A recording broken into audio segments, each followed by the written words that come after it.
Hello friends, welcome in your YouTube channel Kiran learners academy. हम कर रहे हैं सीजीएल 2025 के लिए सीजीएल माह फाइनल सीरीज 2025। और इसमें हमारा टारगेट है हर चैप्टर के हर चैप्टर के वो लेटेस्ट टाइप हम कवर कर रहे हैं जो कि 2020 के बाद जो क्वेश्चन पूछे गए हैं। अभी है ये चैप्टर नंबर सीजीएल माह फाइनल सीरीज का chapter number 13, that is comprehension test.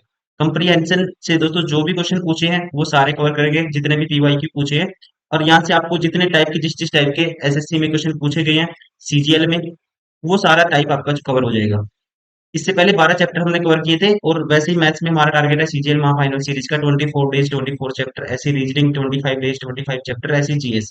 ठीक है, तो आप लगातार जुड़े रहिए। अगर नए स्टूडेंट है ये तो आप देखिए देखिए सारे क्वेश्चन आपको जो पहले दोस्तों वीडियो डाल चुके हैं वो भी आपको देखनी है। तो चलिए स्टार्ट करते हैं। Question number 1, read the given passage and answer the question that follow. देखिए दोस्तों, सबसे पहले आपको क्या करना है, पैसेज पढ़ना भी है और ये भी आपको नजर रखनी है कि पूछा क्या है। पहले में पूछा है select the most appropriate title for the given passage. तो पढ़िए इसको पहले। engaging in regular physical activity is not only beneficial for physical well-being but also a profound impact on mental health। दोस्तों ये अपने आप में क्या है, देखो यहीं से पहली लाइन से ही इसका टाइटल पता लग गया किसकी बात हुई है, फिजिकल एक्टिविटी की। The impact of technology on health दोस्तों, importance of the balance diet, importance of the regular physical activity. तो हम पहले से बता सकते हैं, right answer option third. Title क्या है, फिजिकल एक्टिविटी की बात हुई है तो इसलिए option third is correct. Question number 2 में कहता है select the option that provides an accurate summary of main point discussed in the passage. Select the option that provide an accurate summary of the main points discussed in the passage. तो यहां तक हमने पढ़ लिया था। Physical health की बात हुई थी,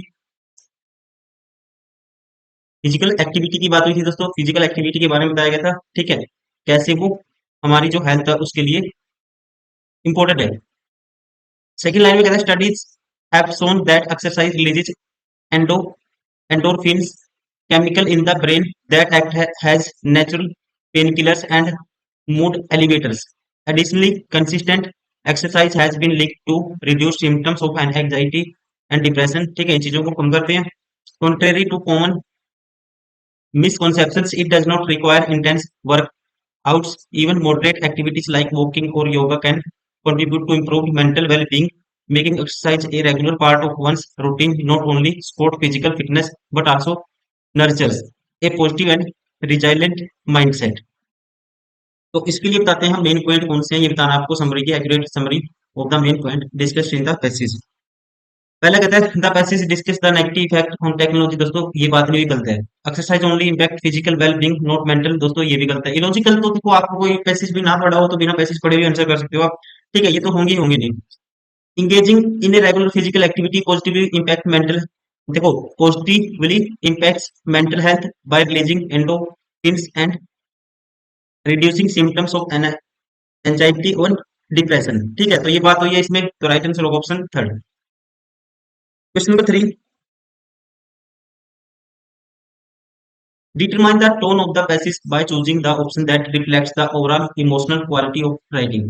ठीक है, तो आपको बताना है determine the tone of the passage की जो टोन है वो डिटरमाइन करनी है और चूज करना है, choosing the option that reflects the overall emotional quality of the writing.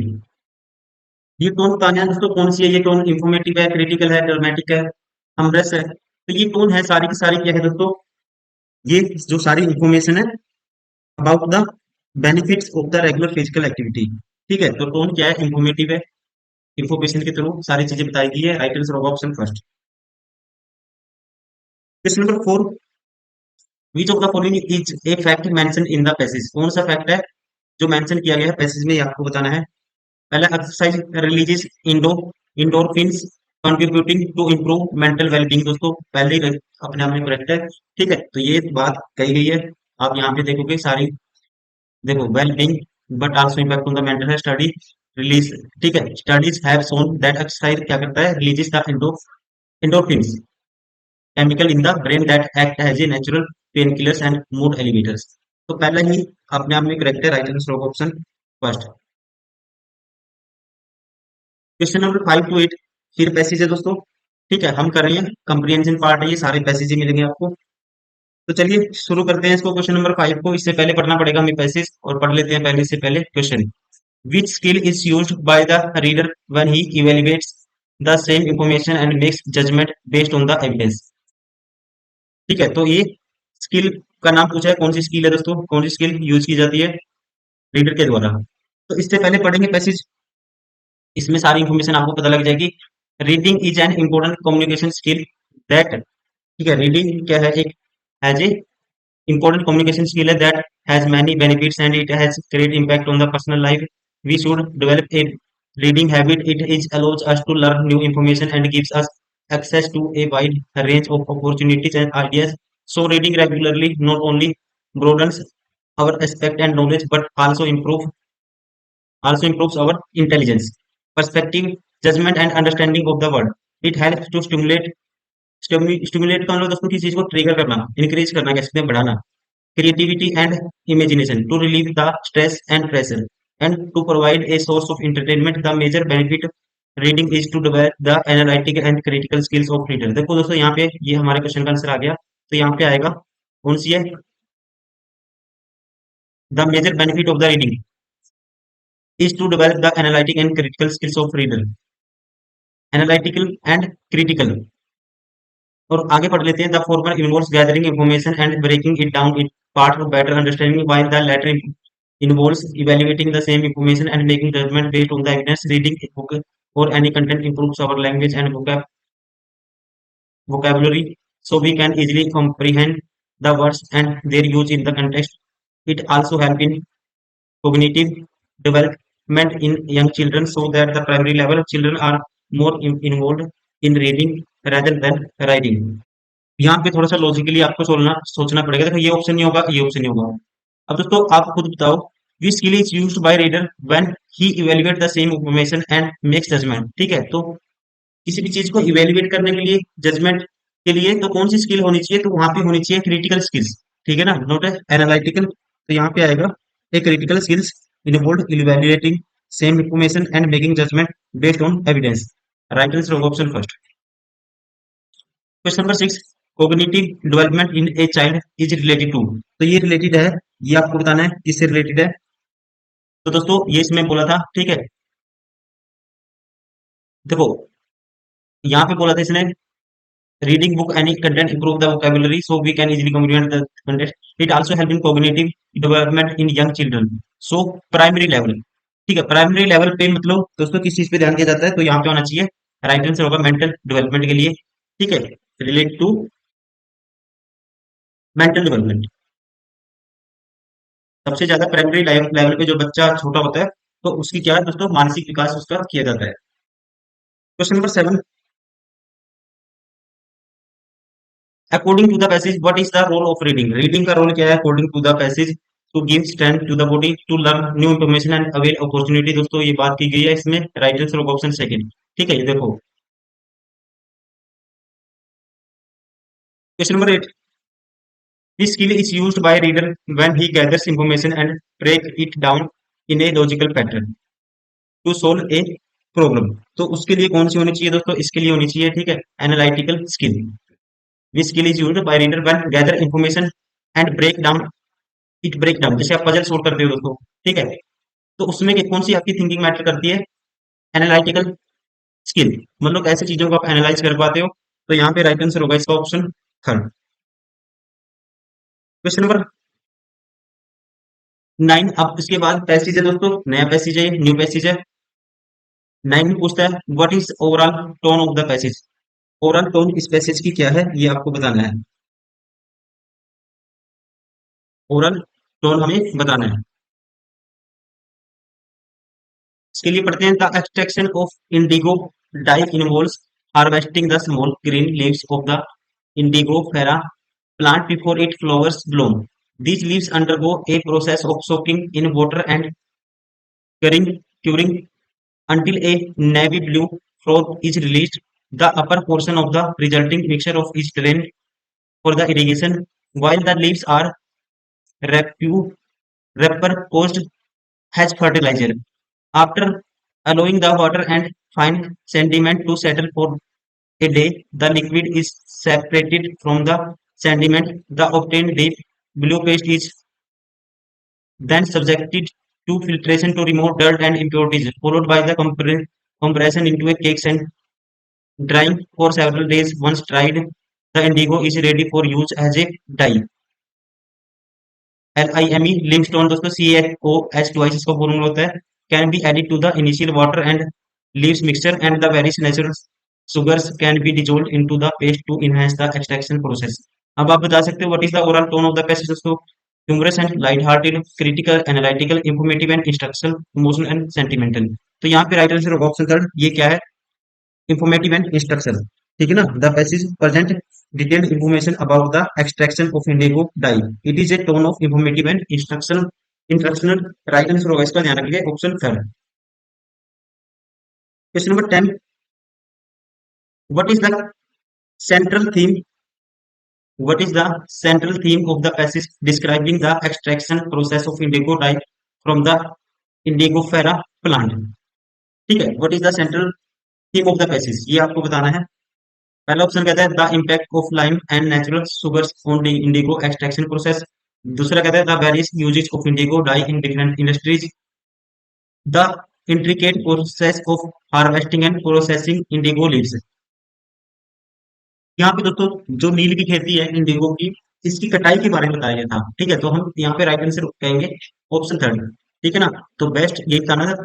Central theme of the passage describing the extraction of process of indigo die from the Indigo फेरा plant. तो ये है दोस्तों कटाई की बारे में आपको बताना था. Central theme of the passage.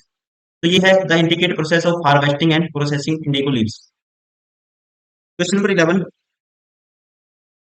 Select the most appropriate synonym of the word impurities from the option given below. Impurities. Impurities का आपको दोस्तों मोस्ट इंपोर्टेंट सिनोनिम आपको बताना है. impurities दोस्तों जहां प्योर ना हो चीज, ठीक है ना, तो वहां उसे क्या बोलेंगे? impurities. तो यहाँ पे इसका सिनोनिम होगा, ध्यान रखेंगे, राइट आंसर होगा ऑप्शन सेकंड स्कम. impurities का मतलब कोई भी चीज अशुद्ध हो. ठीक है. और यहाँ पे दोस्तों स्कम का मतलब होता है मैल. ठीक है, इसका भी सेम मीनिंग होता है. राइट आंसर होगा option second. Question number 12. In the extraction process, describe what is the purpose of allowing the water and fine sediment at the bottom of the tank to settle for a day. What is the purpose of allowing the water and fine sediment at the bottom of the tank to settle for a day? ये आपको बताना है. पहले कहता है to enhance the aroma of the indigo dye. दोस्तों ये गलत होगा. To facilitate the separation of liquid from sediment. ठीक है, separation of liquid from sediment. Liquid को दोस्तों जो सेंटीमीटर उससे अलग करने के लिए. तो यहाँ पे जो राइट आंसर होगा ऑप्शन सेकंड. Question number 13. 13 दोस्तों विजिबल नहीं है. ठीक है, ज्यादा ही फॉन्ट क्या है, स्मॉल है, तो इसको हम छोड़ देते हैं. नेक्स्ट वाला प्रैक्टिस करते हैं, नेक्स्ट पैसेज. ठीक है, आप ऐसा मत सोचिए कि यही एग्जाम में आपको मिलेगा. इसको स्किप करते हैं, नेक्स्ट वाला हम स्टार्ट करते हैं पैसेज, क्योंकि ये फॉन्ट बहुत छोटा है, आंखों पे असर पड़ेगा, कोई फायदा नहीं है. क्वेश्चन नंबर देखो ये सही है. Question number 17 to 20. अब आप पहले खुद से प्रैक्टिस करिए, स्क्रीनशॉट लीजिए, पॉज करिए वीडियो, खुद से पहले सोल्व करने की आपको कोशिश करनी है. फिर मैं आंसर बताऊंगा, आपको अच्छे से समझ में भी आएगा और आप अपने जो आंसर है ये मैच भी कर सकते हैं. करते हैं इसको दोस्तों. पहले क्वेश्चन में पूछा है 17 में, according to the passage which is the main pigment in algae for photosynthesis. के लिए कौन सा है जो मेन पिगमेंट है. ठीक है, तो वैसे डायरेक्ट आपको पता होना चाहिए दोस्तों, ये होता है क्लोरोफिल. अगर आपने थोड़ा सा साइंस पढ़ा है तो आपको डायरेक्टली पता होना चाहिए. Algae are the photosynthetic creatures that have pigment such as chlorophyll that aid in the photosynthesis. यहाँ पे राइट आंसर होगा option first. What is the central theme of the passage. दोस्तों सेंट्रल थीम के लिए आपको पैसेज थोड़ा सा पढ़ना पड़ेगा उसके लिए, तो ठीक है ना. ये तो साइंस का क्वेश्चन था इसलिए हमने पहला आंसर कर दिया डायरेक्ट. तो पढ़ते हैं इसके लिए. Algae are the photosynthetic creature have pigment aid in photosynthesis. ठीक है, पहला तो देखो ये पहली लाइन में आंसर था, लेकिन हमने पढ़ा नहीं, डायरेक्ट आंसर कर दिया था क्योंकि हमें पता था. ठीक है, मैं मानता हूँ आपको पता होगा, आप साइंस के स्टूडेंट हो तो मोस्टली स्टूडेंट को पता ही होगा.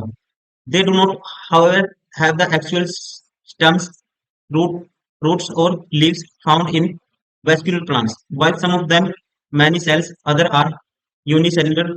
They might establish colonies as well the majority of algae are aquatic. दोस्तों यहाँ पे एल्गी की बात हुई है बार बार, तो यहाँ पे जो सेंट्रल थीम है क्या है, तो ये कह सकते हैं पहला anatomy of the muscular plant दोस्तों नहीं है, the diversity of the characteristics of algae, ये इसकी क्या है मेन थीम है। Right answer option second.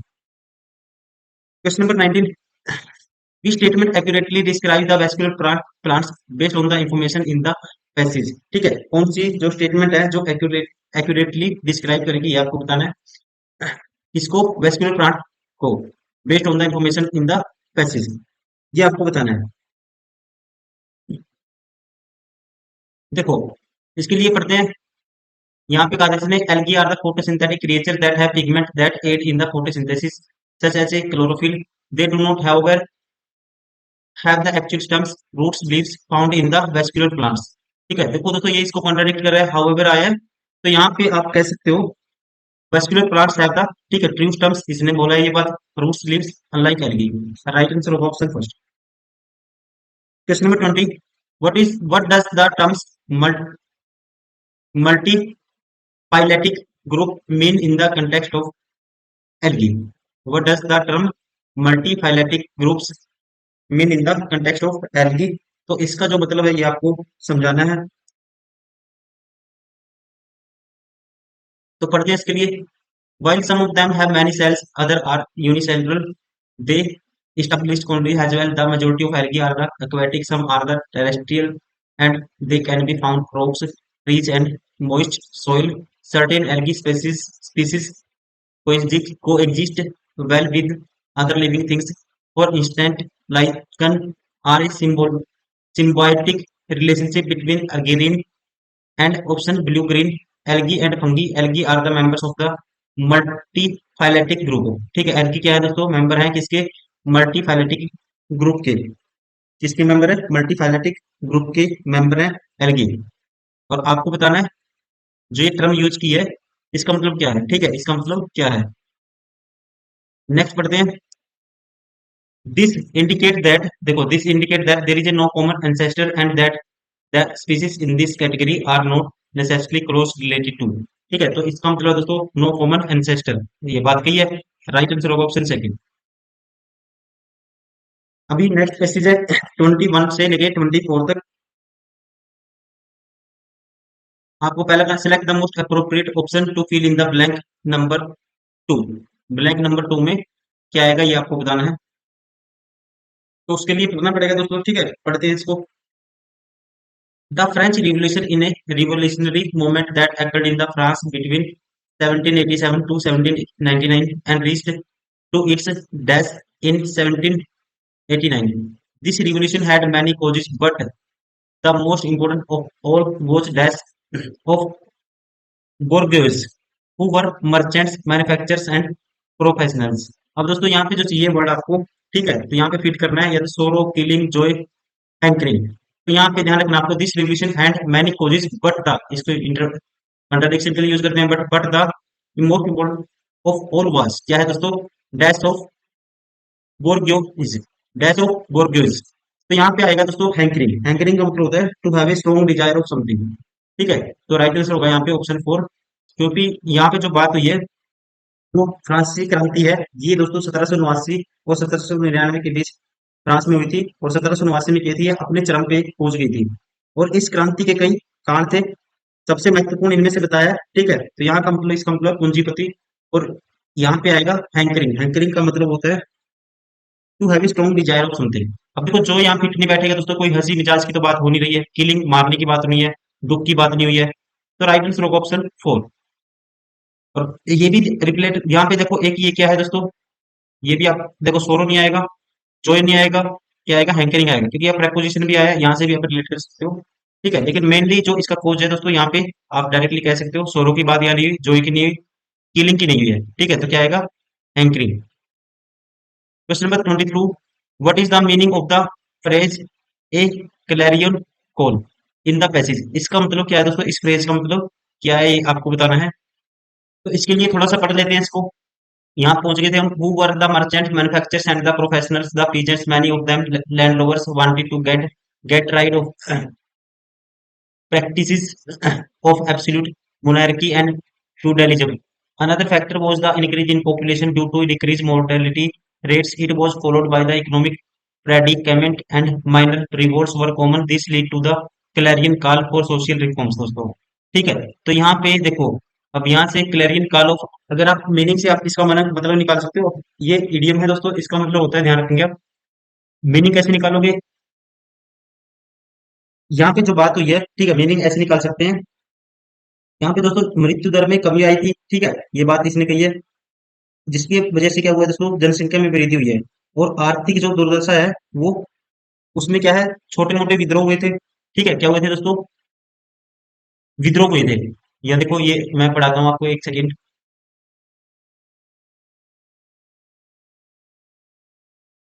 Rates देखो, increase in the population due to the decrease mortality rate, it was followed by economic predicament and minor revolt were common. ठीक है, और इसकी वजह से क्या हुआ, this lead to clarion call for social reform. मतलब कि इनसे जो दोस्तों सामाजिक सुधार थे, उनका क्या किया इन्होंने, उनके उनका कह सकते हैं, उनका जैसे कोई चीज बुलाना कह सकते हैं यहाँ पे। तो इसका जो मतलब निकल के आएगा, एक क्लैरियन कॉल, इसका मतलब होता है टू, कह सकते हैं to strong desire for something. इस चीज की क्या होना, ज्यादा मांग होना, डिजायर होना। तो ये इसका मतलब होता है, राइट आंसर होगा इसका option first, a strongly expressed demand. Question number 23, select the most appropriate option, fill in blank number one. ठीक है, तो ब्लैंक नंबर वन में आपको बताना है क्या आएगा। ब्लैंक नंबर वन में हमें बताना है क्या आएगा। अब देखो यहाँ पे देखते हैं हम, the French revolution in revolutionary movement that occurred in France between. ठीक है, इसके बारे में बताया था, ये क्रांति हुई थी 1787 से लेकर 99 तक। And reach to its dash, reach to its dash दोस्तों, वो अपने क्या थी, चरम पे थी। ठीक है, तो यहाँ पे जो आएगा दोस्तों, चरम का मतलब होता है, जो मेन पॉइंट होता है ना, जैसे आप पार्टी में गए हो, बीच में ऐसे टाइम आता है कि पूरा माहौल बन जाता है, कोई नाच रहा है, कोई खा रहा है, कुछ कर रहा है, पूरा कंसंट्रेशन हाई होती है।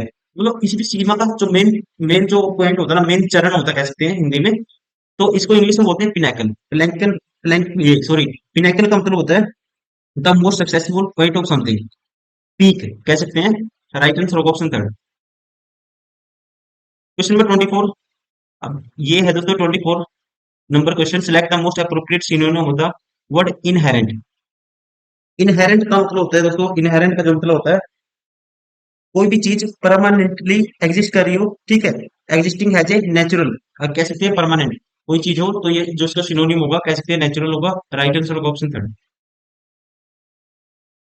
क्वेश्चन नंबर 25 टू 29, इसके लिए दोस्तों पहला कहता है, how did the goat get into the well. मतलब कि ये कहता है जो बकरी है कुएं में कैसे पहुंची। ठीक है, बकरी कुएं में कैसे पहुंची, उसके लिए पैसेज पढ़ना होगा हमें। A fox one day fell into a deep well and could find no mean of escape। ठीक है, वो कुएं में गिर गई दोस्तों, लोमड़ी, और बचने का कोई रास्ता नहीं था। मीनिंग वाइल ए गोट, एक बकरी, और कम विद थ्रस्ट, कुएं के पास दोस्तों प्यासी थी, वो आई, came to the same well and, ठीक है, सेम कुएं के पास आई, and seeing the fox inquired the reason for which the fox was in the well. ठीक है, उसने उससे रीजन पूछा।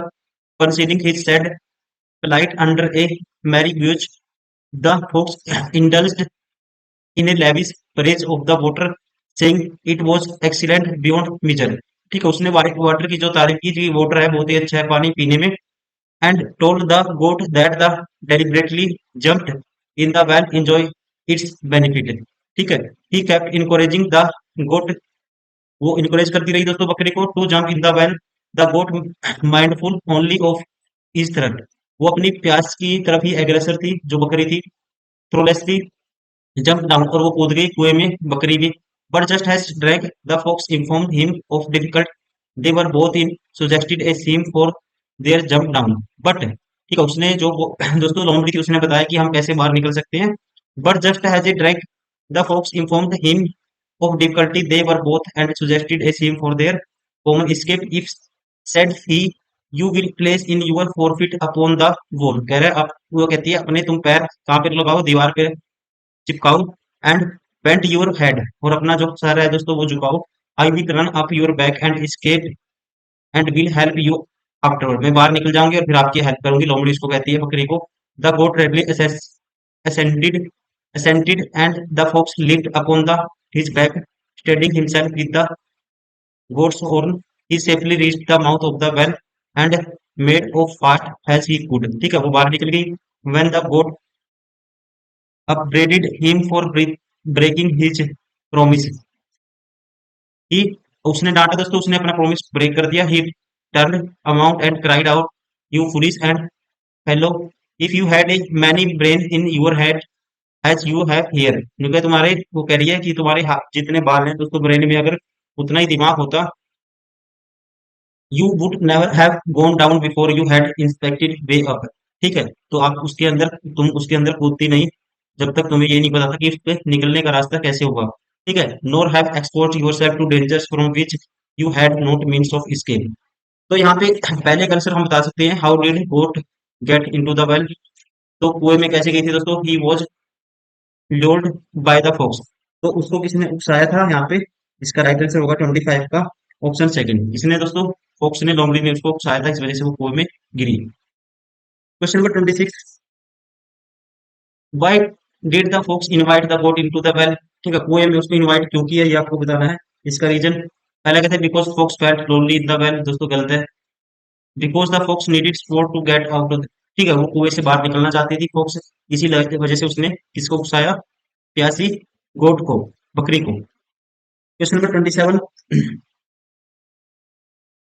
Identify the loan, sorry identify the tone of the passage, passage की टोन आपको बतानी है क्या है, assertive, cheerful, informative, deductive, deductive.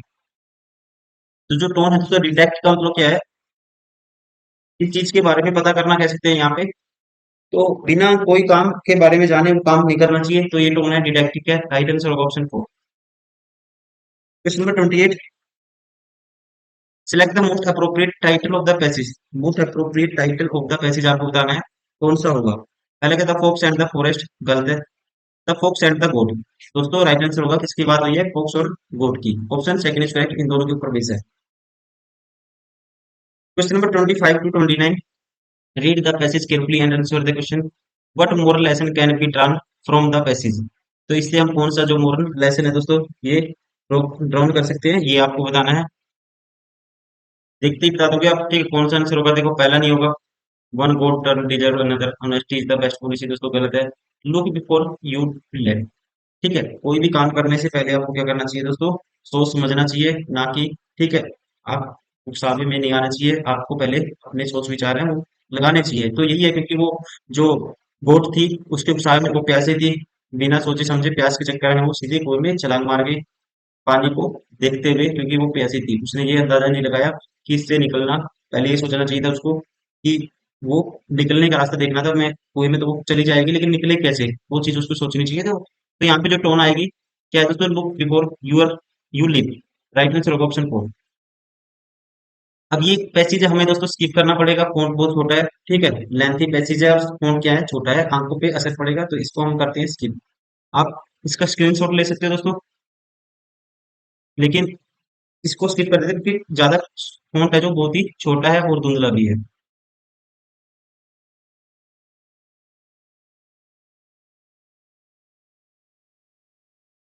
ये ठीक है। Read the given passage and given the question that follow, इसके लिए पढ़ते हैं, एक second. As a result of increasing population, तो आपको बताना है what is the author tone in this passage, author की टोन सबसे पहले हमें बतानी है, इस पैसेज में क्या है जो ऑथर की टोन है। As a result of increasing population and expansion of residential areas, forests, lands, and are being encroached, this is not all. Even the wildlife is under extreme threat. As our fauna is facing a death of adequate shelter in forests, they are heading towards town and hence get killed by hunters. Consequently, many animal species have either become extinct or are on the verge of extinction. That black blue is almost endangered and found only in two countries, Nepal and India. In India, this antelope is found in many national parks like Gandhi National Park, Point Calimere, and Verandu sanctuaries of Tamil Nadu.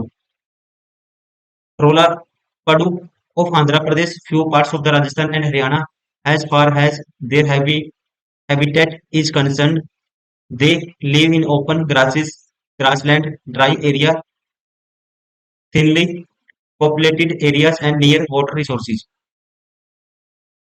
They live in desert area of Rajasthan and coast are area because they cannot sustain cold climate. देखो दोस्तों, यहाँ से tone समझ में आपको आ गई होगी कौन सी टोन है। ऑथर की जो टोन है दोस्तों, ठीक है, ऑथर है इसमें एंजाइटी में है, इसके बारे में बिल्ड लाइफ और देयर हैबिटेट के बारे में। यहाँ पे दोस्तों रिवेंजफुल मतलब बदले की टोन नहीं है, चिंता की टोन है, चिंता मतलब concern. Right answer option 4। Question number 36, the black buck is killed because of hunters. अब इसका रीजन आपको बताना है। देखो इसके लिए पढ़ते हैं, prior to independence this antelope was extensively hunted, which affected their population so much as this species has reached the stage of extinction in many parts of the country. Poachers kill them mainly for material gain। ठीक है, material gain के लिए दोस्तों क्या है इनका, कहता है poachers kill them mainly for material gain। तो यहाँ से हमारा आंसर आ गया, राइट आंसर होगा option second, black buck is killed because of hunter due to, कह सकते हैं दोस्तों, because of material gain. Right answer होगा option second. Question number 37, choose the word which closely means adversity, sorry adversely. Adversely का दोस्तों meaning होता है, ठीक है, आपको बताना है इसकी क्लोज मीनिंग क्या बताएगा। एडवर्सली का मतलब होता है लाइकली टू हार्मफुल और प्रॉब्लम इन ए प्रॉब्लम, या कह सकते हैं अनफेवरेबल। अनफेवरेबल कोई कंडीशन है आपके लिए या किसी के लिए, तो उस कंडीशन में हम बोलते हैं एडवर्सली। इसका जो दोस्तों सेम मीनिंग होता है लगभग डिट्रीमेंटली का। डिट्रीमेंटल का मतलब भी क्या होता है, कोस्ट टू कोज प्रॉब्लम, या कह सकते हैं in a way that is harmful और likely to cause problem. Right answer होगा option third.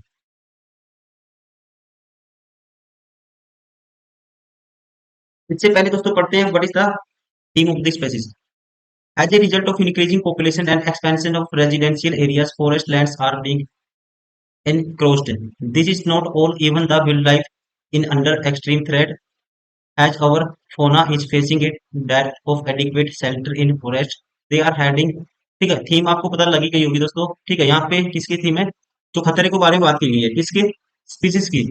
Forest and uses over population land encroachment, तो आप कहेंगे इंडेंजर्ड स्पीसीज। राइट आंसर होगा option 4। Question number 39, select the spelling of the underlined word in the given sentence. What was the Lena's reason for following the trial on the map? Map पे दोस्तों trial की तो बात नहीं होगी, ये गलत है, तो यहाँ आएगा राइट आंसर होगा, ये राइट स्पेलिंग होगी ऑप्शन सेकंड, ट्रेल। ट्रेल का मतलब होता है, कह सकते हैं path, track, route, way. Right answer होगा option second. Question number 40, where did Lena find the map. Lena ने दोस्तों कहाँ पे जो मैप है फाइंड आउट किया, तो ये आपको बताना है, where did Lena find the map. तो इसके लिए हम पढ़ते हैं, लेना was avid explorer. She had a deep fascination for the mysterious hidden within the dense forest. One day, while wandering through a secluded forest, she stumbled upon an ancient-looking map half buried in the undergrowth। दोस्तों ठीक है, तो कहाँ पे find out किया है, तो यहाँ पे कहेंगे looking map half buried in the undergrowth। तो राइट आंसर होगा इसका option half buried in the undergrowth। Right answer होगा option second. Question number 41, select the most appropriate antonym of the underlined word in the given sentence। Surrounded. Surrounded का दोस्तों antonym बताना है आप, क्या होगा।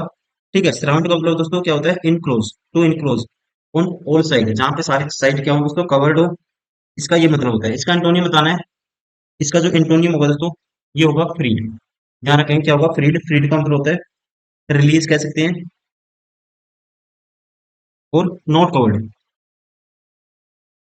राइट आंसर होगा option second, sorry option first, free. Question number 42, what is the intrigued Lena's curiosity in the forest. अब इसमें एक साफ साफ बात की गई थी, ठीक है, तो क्या आएगा दोस्तों, ये था यहाँ पे she stumbled upon an ancient looking map. ठीक है, तो राइट आंसर होगा option first, she stumbled upon the ancient map. Question number 43, what quality do we get to know about JK Rowling that help her become a successful writer. इसके लिए क्या होना चाहिए दोस्तों, कौन सी क्वालिटी होनी चाहिए हमारे अंदर about JK Rowling that help in become a successful writer, उसके लिए आप पढ़ना पड़ेगा आपको। ठीक है, तो पढ़ते हैं the story. Johnny Kathleen Rowling, a near magical rise to fame, is almost well known as the characters she creates. Rowling was constantly writing and telling story to her younger sister Danny. ठीक है, तो यहाँ पे देखो, Rowling was constantly writing and telling story to her younger sister Danny. उसके लिए आगे पढ़ लेते हैं। The first story I ever wrote down was about the rabbit called Rabbit. Rowling said in an interview it he got the measles and was visited by his friend, including a giant bee called Miss B. And ever since Rabbit and Miss B, I have always wanted to be a writer. Though I rarely told anyone so. However, my parents, both of whom come from impo- impoverished backgrounds and neither whom had been to college, took the view that my overactive imagination was an amusing personal quirk that would never pay mortgage of secure pension. A writer from the age of 6 with two unpublished novels in the drawn, she was stuck on a train। आप सुनिए, अगर आपको थोड़ा सा पढ़ने में दिक्कत है क्योंकि फोन छोटा है दोस्तों, माफी चाहिए आपसे। Train when Harry walked into the her mindfully formed, she spent the next 5 years constructing the plots of 7 books, one of every year of his secondary school life. Rowling says that started writing the first book, Harry Potter and the Sorcerer's Stone, Portugal, where she was teaching English. First, nobody wanted to publish Harry Potter. She was told that the plot was too complex, refusing to compromise. She found in publisher in 1997. Rowling received her first royalty check by book 3. She had skyrocketed to the top of the publishing world. A row zeros appeared on author's bank balance and her life was turned upside down day and night. She had journalists knocking on the unsword door of her flat. Rolling quality control has become legendary as her observes obsession with accuracy. She thrilled with Stephen's flight to tapped version of the books and outrages that Italian dust jack sold the Harry his glasses. Don't they understand that the glasses are the clue to his vulnerability? तो यहाँ पे दोस्तों जो इसका बताया है इसने keyword quality do we है, हमारे अंदर कौन सी क्वालिटी होनी चाहिए now about the JK Rowling that help to become a successful writer. तो उसके लिए इसने देखो यहाँ पे Rowling was constantly writing telling story, ठीक है, to her younger sister Danny. तो क्या है दोस्तों, यहाँ पे होना चाहिए कॉन्स्टेंटली कोई भी वर्क करने की जो कैपेबिलिटी है वो होनी चाहिए। ठीक है, तो यहाँ पे आएगा परसिवरेंस। परसिवरेंस का मतलब होता है किसी चीज में लगे रहना। क्वेश्चन नंबर 44,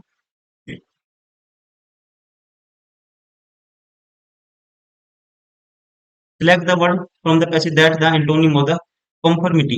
कंफर्मिटी का जो एंटोनिम आपको बताना है, कंफर्मिटी का दोस्तों जो एंटोनियम आपको बताना है, इसका मतलब होता है दोस्तों कोई भी चीज किसमें हो, हार्मनी में हो, एग्रीमेंट में हो, ओबीडियंस कह सकते हैं।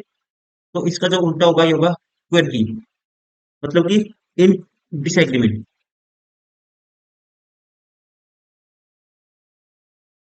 Question number 45, select the appropriate title of the passage. Appropriate title of the passage आपको बताना है कौन सा है इसका। पहला कहता है the publishing journey rolling life दोस्तों, तो क्या बताता है ये रोलिंग लाइफ के बारे में बताता है। राइट आंसर होगा option second. Question number 46, what was the Rowling doing when she started writing Harry Potter and the sorcerer stone, ठीक है, थोड़ा सा यहाँ पे दिख नहीं रहा अच्छे से दोस्तों, तो यहाँ पे इसका जो राइट आंसर होगा ध्यान रखेंगे, ये है option second, teaching. What was the Rowling doing when, तो वो क्या थी दोस्तों, टीचर थी, ठीक है ना, क्या थी, टीचर थी। Question number 47, what is the tone of the passage, passage की टोन आपको बतानी है कौन सी है, ठीक है। पैसेज की दोस्तों जो टोन है, ये है, राइट आंसर होगा इसका इंफॉर्मेटिव। रोलिंग के बारे में, उसकी लाइफ के बारे में सारे पहलू डिस्कस किए गए हैं, इंफॉर्मेटिव है, राइट आंसर होगा option second. Question number 48, what does the term catch all mean, यहाँ पे पैसेज पढ़ना है दोस्तों और इसका मतलब आपको बताना है, what does the term catch all mean.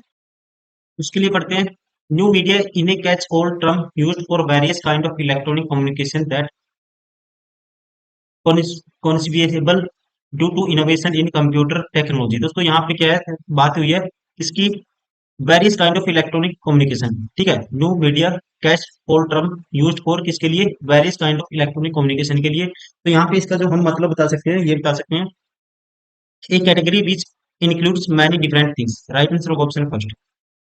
Question number 49. Select the most appropriate synonym of the word customize. Customize का दोस्तों synonym बताना है। Customize का मतलब होता है modify करना, ठीक है, modifying something to suit a particular individual purpose. क्या करना, modify करना, अपने appropriate तरीके से उसको modify करके अपने लिए जो adequate मतलब वो अपने तरीके से दोस्तों किस चीज को क्या करना, modify करना है, सीधा सिंपल लैंग्वेज में इसका ये मतलब होगा। और इसको बताना हमें मोस्ट अप्रोप्रिएट सिनोनियम, तो ये होगा दोस्तों, कह सकते हैं अपने लिए मॉडिफाई करना, पर्सनलाइज करना किसी चीज को। राइट आंसर होगा ऑप्शन फर्स्ट। मान लो आप कोई लैपटॉप खरीदते हो, ठीक है, उसको क्या करते हो दोस्तों, कस्टमाइज करते हो, मतलब कि आप कह सकते हैं पर्सनलाइज करते हो, सेम मतलब होता है दोनों का। अपने लिए मान लो आपका कोई ऐसा काम करना है इसमें हैवी लोड है, तो आप उसकी रैम बढ़वाओगे, ठीक है, या आप उसकी जो इंटरनल मेमोरी है वो इंक्रीज करवाओगे, तो इस तरह से कह सकते हैं option first, personalize. Question number 50, which of the following is not a type of kind of a new media, कौन सा है दोस्तों, which of the following not a type या kind of a new media, आपको ये बताना है। अब इनमें से पहले तो आप ऑप्शन देख सकते हो, उसके लिए आपको पढ़ना भी पड़ेगा, ठीक है। New media is catch all term used for the various kind of electronic item, ठीक है। और इसमें कहता है इन तक contrast to old media, old media में क्या आएगा दोस्तों, न्यूज़पेपर, मैगजीन, बुक, टेलीविजन, ठीक है। तो कह सकते हैं नॉट ए न्यू मीडिया, तो टेलीविजन इसमें नहीं आएगा, राइट आंसर होगा ऑप्शन थर्ड। दोस्तों ये थे मोस्ट मॉडल जो थे कंप्रिहेंशन पार्ट था, कंप्रिहेंशन टेस्ट कह सकते हैं इसको। इससे जो भी क्वेश्चन बनते थे, जिस टाइप के क्वेश्चन एसएससी में या सीजीएल एग्जाम में बार बार क्वेश्चन पूछे, लेटेस्ट क्वेश्चन पूछे 2020 के बाद, वो सारे हमने इस वीडियो में कवर किए हैं। उम्मीद करता हूँ आपको वीडियो पसंद आई होगी। Thank you very much.